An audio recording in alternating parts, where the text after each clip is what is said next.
Welcome to The Winning Edge, the podcast where champions are built and legacies are made. I'm Leonard Wheeler, former NFL player turned entrepreneur of 24 years and co-executive director of the NFL Legends community.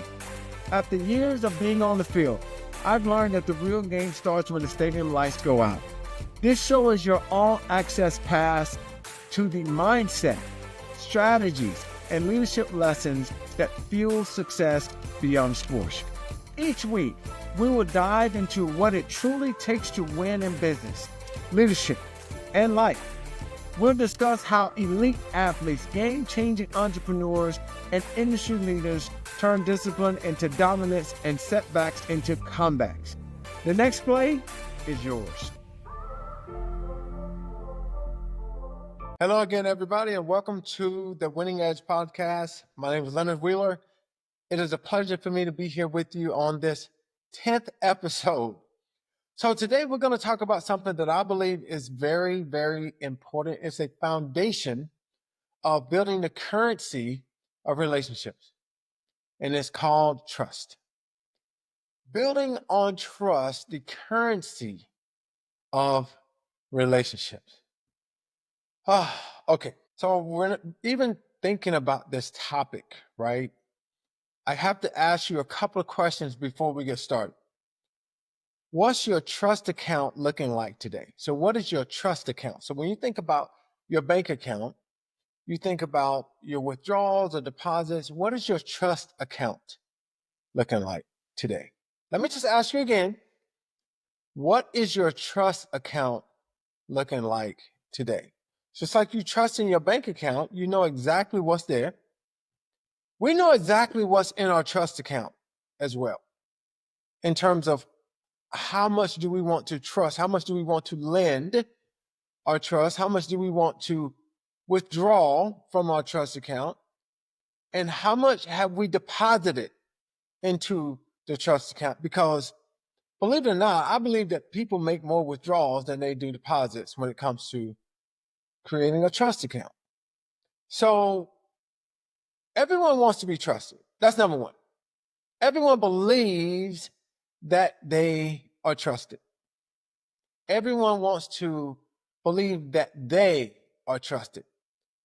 This becomes the problem, though, is that you believe, or I believe, that everybody should trust me and that I'm trustworthy, not understanding that the people that I'm wanting to trust me could have just come out of a untrustworthy relationship to where now the boundaries and the guardrails are up and surrounding them like a fortress, but we're expecting them because we're so great and we're so trustworthy. We expect them to just trust us, not knowing if they should or if they shouldn't. So we also understand that trust takes years to build and seconds to break down. And it takes forever to repair. So it takes years to build. There are relationships that I've had since I was a kid, taking years to build. There are trusts have taken seconds to break down, and it takes forever to repair. I mean, you can go into different relationships, friendships, marriages.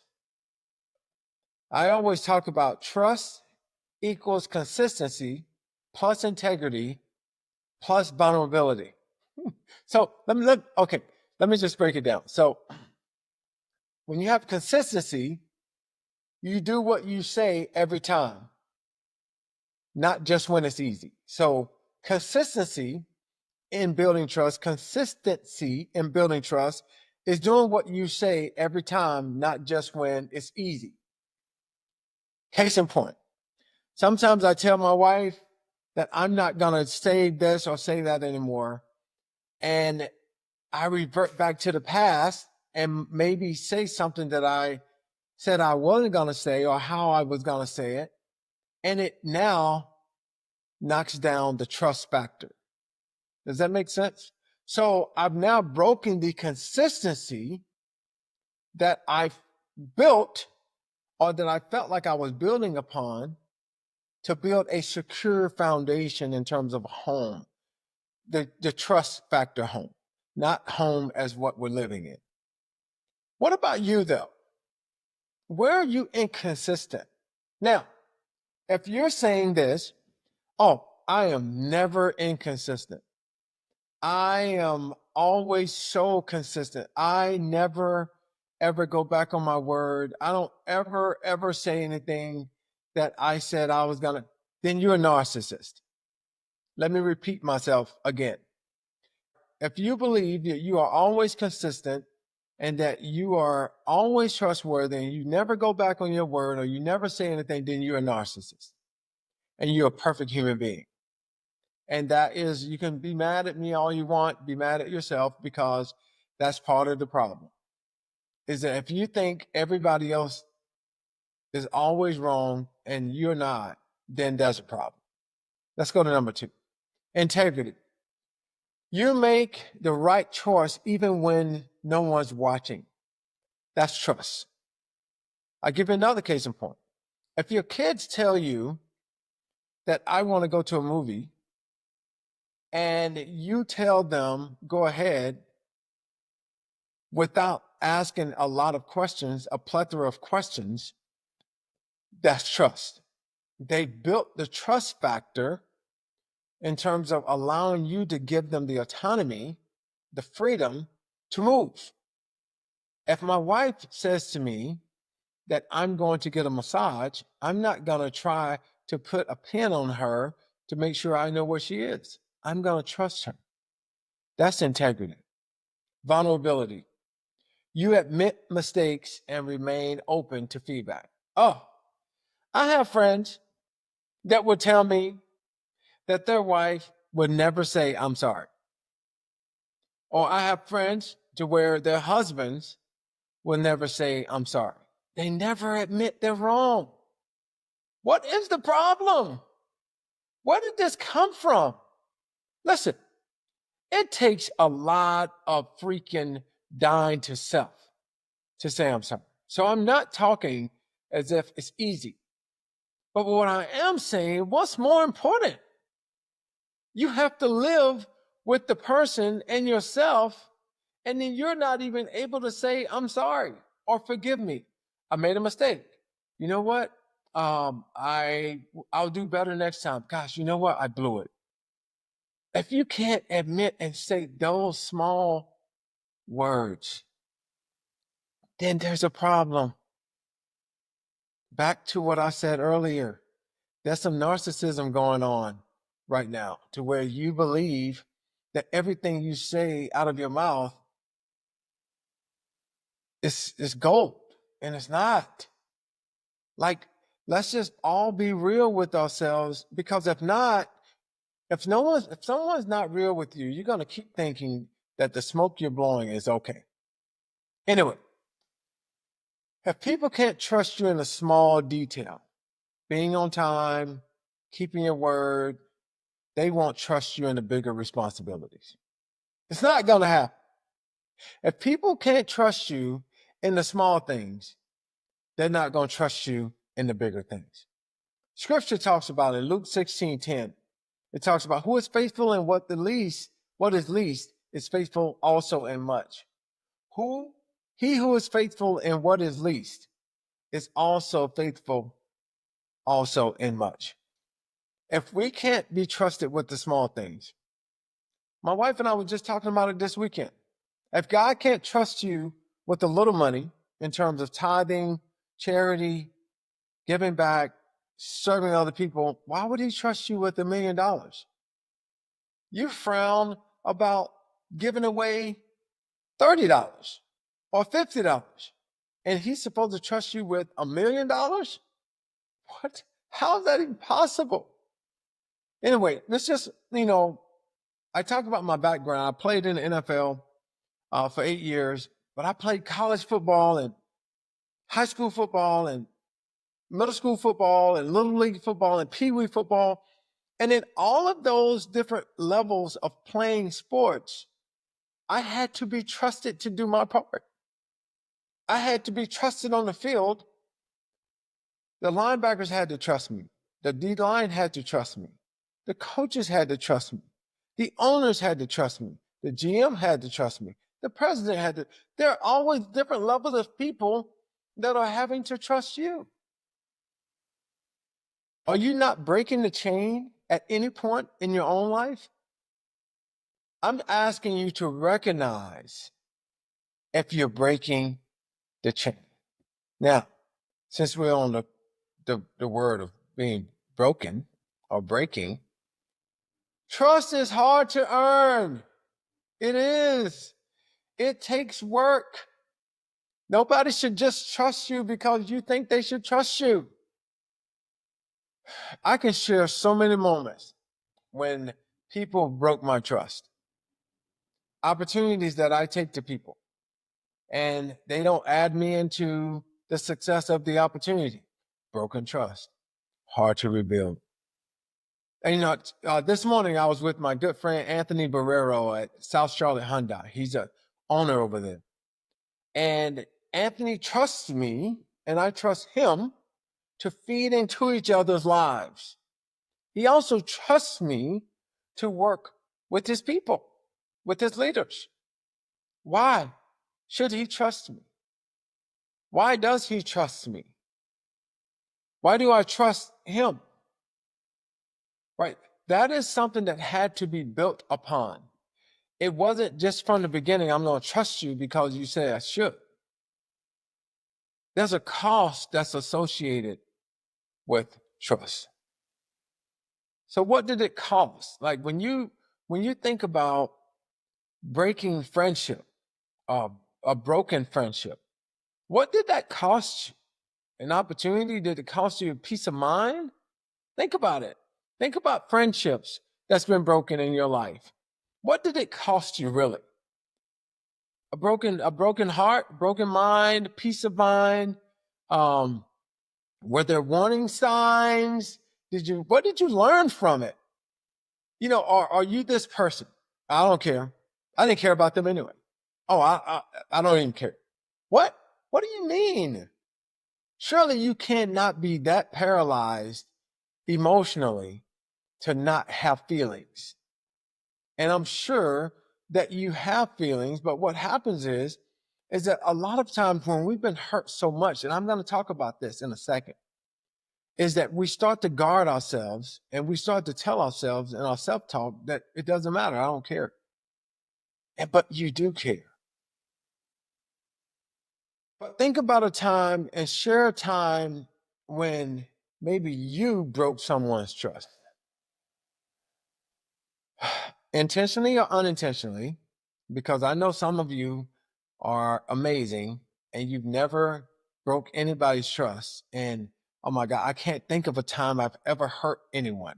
Like I'm always so good and I'm always so aware. Stop lying to yourself, please. Oh, please stop lying. Because no one's always so amazing, or we don't need Christ. If we were so great, we don't need a serving God that continues to heal our brokenness. He's a healing God. He heals our brokenness because we are broken at times, all of us. Anyway, there's some reminders that, sometimes when you're not honest about the space, you can feel that you're winning short term. It's a short term win, manipulating yourself because you're given half truths. But you always pay long term interest on broken trust. Let me repeat that.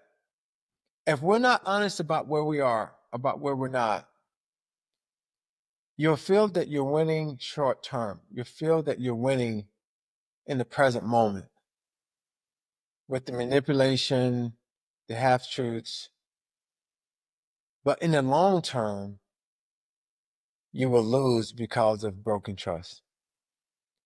Hey, let me just tell you, If you are looking at this and if you're watching this, if I've ever hurt you, I am so sorry. And if you want me to say I'm sorry to you, I will say I'm so sorry. I am an imperfect person, and does not give me an excuse. I promise you, I'm not using that as an excuse. But I am saying that if I've disappointed you and if I have hurt you in any way, I am sorry. And please forgive me. And that is one of the things that I think I know I have to do a better job of is admitting wrongs, admitting bad acts or responses. Um, but anyway, let's go to segment 3. How to rebuild trust. So we talk about the framework of building trust, just like building a house. You create a blueprint, you create the frame for the home. The same thing happens when you're building trust. One is that you have to acknowledge. You have to acknowledge that the trust was broken. 2, you have to apologize. And then 3, you have to act consistently so that the people or the person can understand that this is not just some manipulating excuse, but that you're sincere about your apology. So, number 1, acknowledge the damage is done. No excuses. I'm sorry. 2, apologize with sincerity. Let it cost you. Let it cost you some discomfort. That's part of the problem. We don't want to be uncomfortable. So we don't apologize because we don't want to be uncomfortable. Let it cost you a little bit to be uncomfortable. If you broke the trust, why should you be comfortable? And then act consistently. Over time, trust is rebuilt, not just restored. It's rebuilt consistently, consistently, consistently, consistently, consistently. But give people grace, including yourself. Because let me tell you, you're only human, and sometimes we're going to say dumb stuff and act in dumb ways. I'm not talking about something that is not restorable. But sometimes I think because you feel and because you've been so hurt, you don't sometimes give people grace. You know, Proverbs 22:1 says, a good name is more desirable than riches. To be esteemed is better than silver and gold. So a good name is worth more than silver and gold. So a good name is more desirable than riches. A good name is more desirable means that that people have put trust in the name. Rebuilding isn't about one big gesture. It's about small decisions made consistently. What about rebuilding trust with your kids? What about rebuilding trust with your coworkers or your spouse? It starts with humility, not strategy. So don't think about it in terms of strategy, in terms of building trust. You start with humility and saying, gosh, you know what? I blew it. Man, I'm sorry. And then just share practical languages for apologies. I'm sorry. I understand the impact. I'm sorry. I didn't understand the impact. Can you please tell me more? Here's how I'm changing. I want to give you some application in terms of what I'm willing to do better.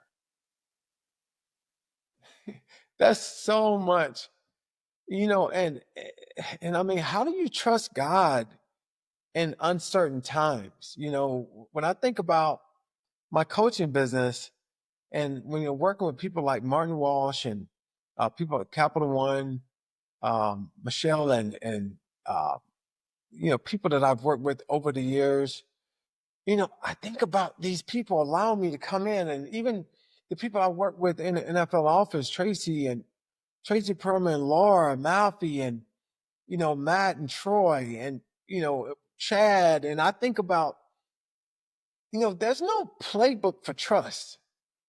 The only playbook we have for trust is God's word. And he talks about trust all the time, trusting in God, trusting in God. But there's no playbook that we go to every second of the day and open it and say, this is what it says. This is the full playbook about trust. You know, there are seasons that we all go through that we don't know to open up, or we forget to open up God's playbook. And what God does a great job of is whispering the plays in our ear or to our heart, to our spirit. You know, Abraham in Hebrews 11:1, it talks about Abraham and how Abraham, Hebrews 11:8, I think it talks about it. Hebrews 11:8 or 9. Abraham, God told Abraham to go. Abraham didn't say where. He didn't know where he was going. He didn't have no coordinates. He didn't have a blueprint. He didn't have a GPS. He didn't have Waze. You know, he didn't have what we have today in terms of how to get from where we are to uptown Charlotte. All he had was faith. Is that he said, how do I trust the one person in my life that has never let me down?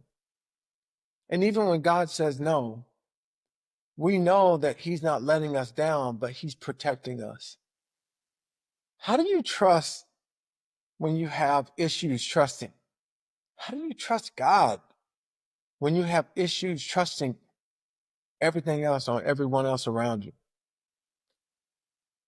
So before you can trust others or even be trusted, you've got to deal with the pain you've been carrying. Oh,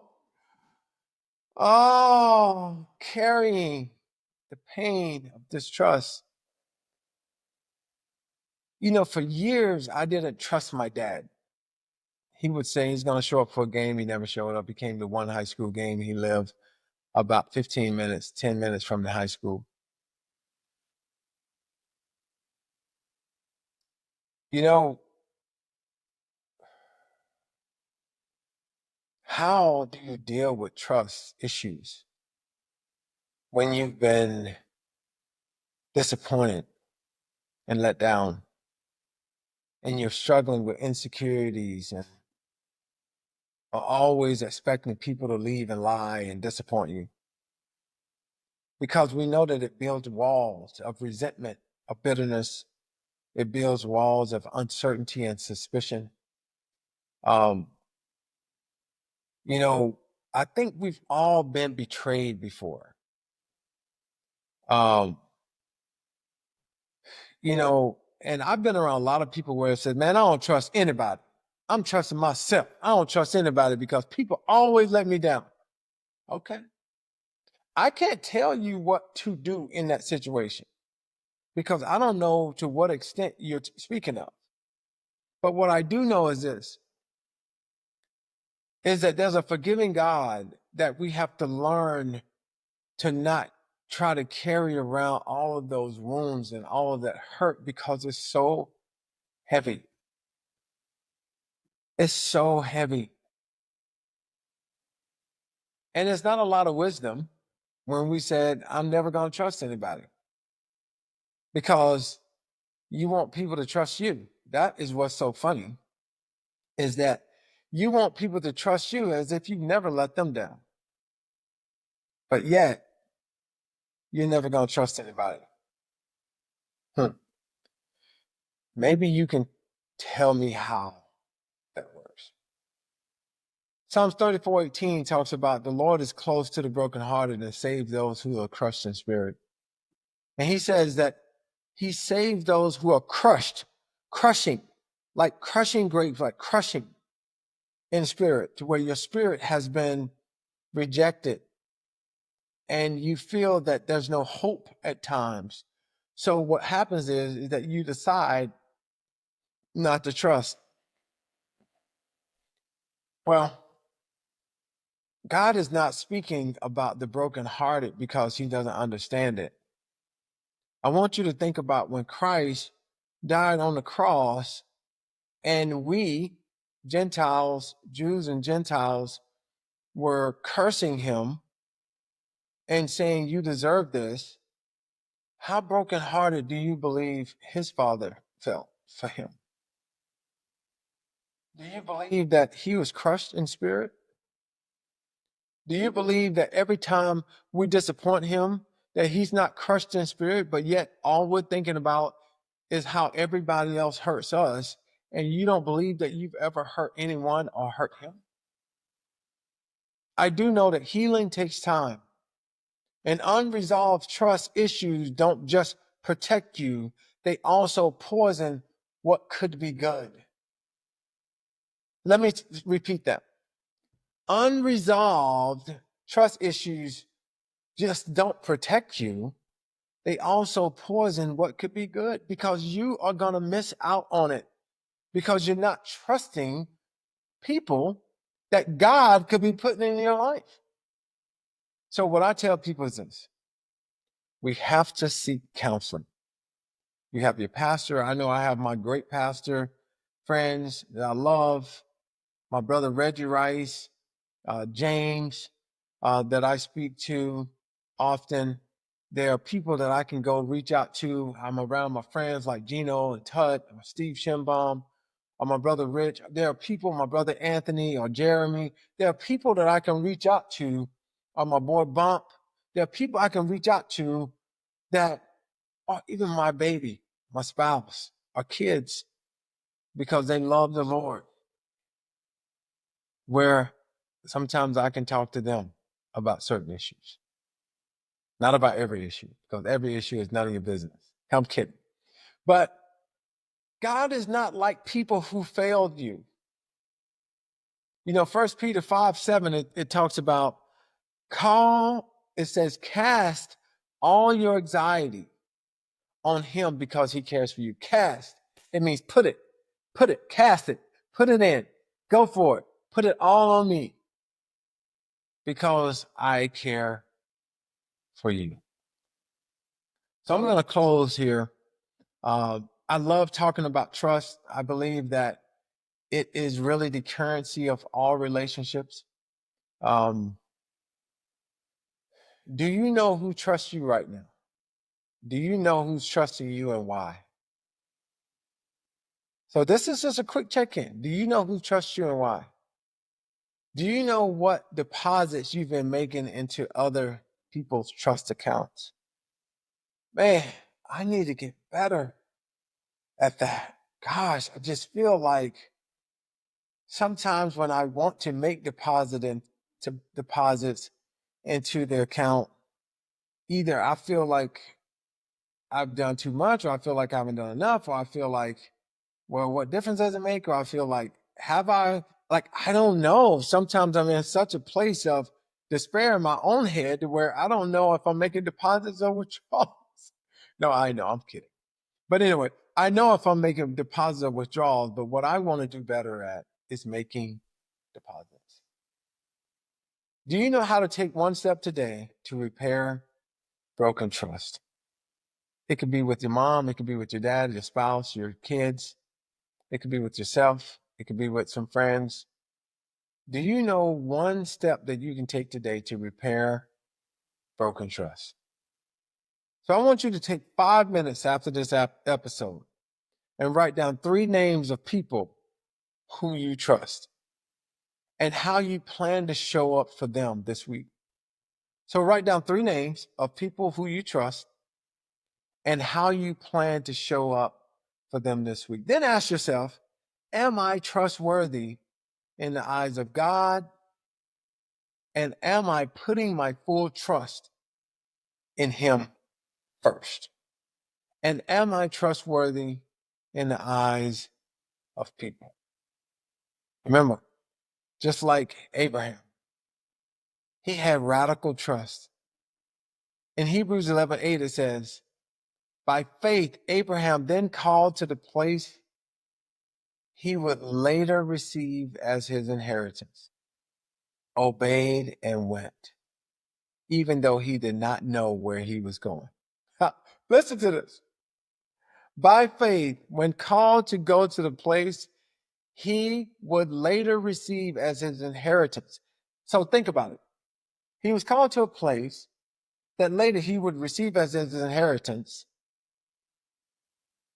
And yet, because of his obedience, he went, even though he didn't know where he was going. Okay, I'm done. Think about this. That's radical trust. All he had was God's promise, and that was enough. Sometimes all we have is God's word that we are enough. And what I want to leave you with is, in life, your greatest calling might not be to be understood. It might be to be trusted by God, by others, and by yourself. I want to thank you so much for joining me for this episode. I look forward to hearing from you. Please let me know if there's anything else I can do better in terms of serving you. If I've hurt you in any way, and if I've broken that trust in any way, I'm so sorry. And if it was unintentional or unintentional, I'm sorry all the more. But God bless you. I look forward to seeing you next week. And until then, be good. Peace. Thank you for tuning in and listening to this week's episode of The Winning Edge. You can write in and ask your questions on my Instagram page at Leonard Wheeler 7, and I will address your questions on an upcoming episode. If this episode helped you, I would love for you to share it with your friends, colleagues, and family. Share the episode with those that you feel can benefit from it. You can also follow me on Instagram, TikTok, X, and LinkedIn, found in the show notes.